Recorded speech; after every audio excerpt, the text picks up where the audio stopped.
In the southern regions of Africa, there have long been rumors about a peculiar tribe of crab-footed people. These tales were often dismissed as no more than folklore.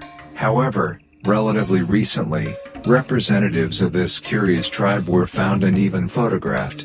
These people turned out to be very shy and reclusive, settling far away from the outside world and actively hiding from prying eyes.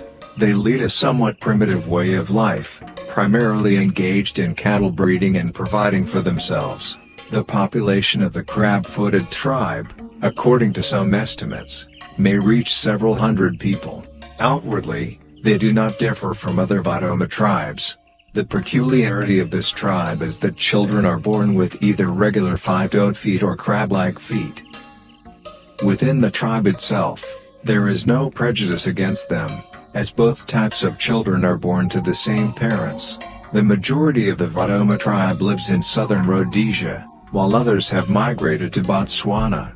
Journalists who managed to penetrate the world of this strange tribe were able to communicate with some of the villagers located 50 kilometers from Francistown in Botswana. It's worth noting that the name of the Vodoma tribe is in the plural form, and each individual member of the tribe is called a Vodoma. A family had with 5 children, 2 of whom have five-toed feet and 3 have crab-like feet, shared. When I was little, I didn't even suspect that there was anything unusual about me. My mother was crab-footed, as were many of my relatives in the tribe. I thought that all people could have either 2 or 5 toes on their feet, just like some animals have horns and others don't. My feet have never caused me any trouble. Those who have 5 toes on their feet don't walk any better than me. I have always felt very strong, and not so long ago, I used to walk regularly to Francistown and back. In my early childhood, while growing up in my native village, I had to hear stories from adults about how crab-footed people appeared in our tribe. They say that a long time ago, when the first child was born in our tribe with only 2 toes on their feet, people were very frightened.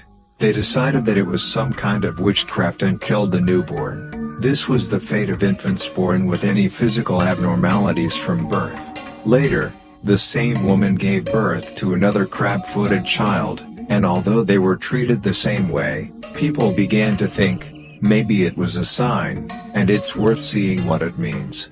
Soon, the same woman gave birth to a third crab-footed child. This one was allowed to live, as people reasoned that it was the will of the Almighty to create a crab-footed person. When I was born, this story was considered very old. Among my friends, there were many like me, and in our village, there were about 50 crab-footed people. The man who told us this story, after moving to Botswana, married a local girl who bore him 5 children. The first 2 were perfectly normal, while the next 3 had crab-like feet.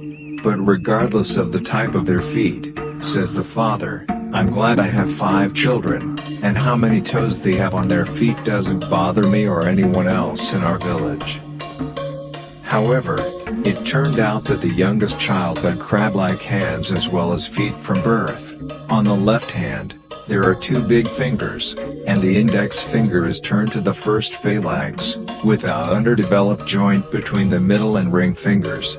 On the right hand, there are only 2 fingers, the thumb and index finger. When necessary, his feet, which are very well developed in crab-footed people, come to his rescue. By taking a glass in his right foot and a bottle of cola in his left foot, Bemba skillfully demonstrated to the photojournalists how he can manage without the help of his hands. To understand the reasons for such strange hereditary traits, a thorough examination of all representatives of the crab-footed tribe is necessary. However, such research has not yet been undertaken. Without waiting for the conclusions, some biologists have put forward their assumptions. They believe that since people of the same tribe cannot usually marry each other, if the crab-footed people adhered to such a rule, the clause would disappear after 1 or 2 generations. However, it is evident that the opportunities for close marriage are very limited, and therefore, contrary to tradition, incestuous marriages have taken root. It was they who served as the cause of the appearance of a random mutation, which then evolved into a genetic trait. There is currently no other more appropriate version regarding the origin of crab-footed people. If you enjoyed the video, subscribe to the channel, like, and watch the next video.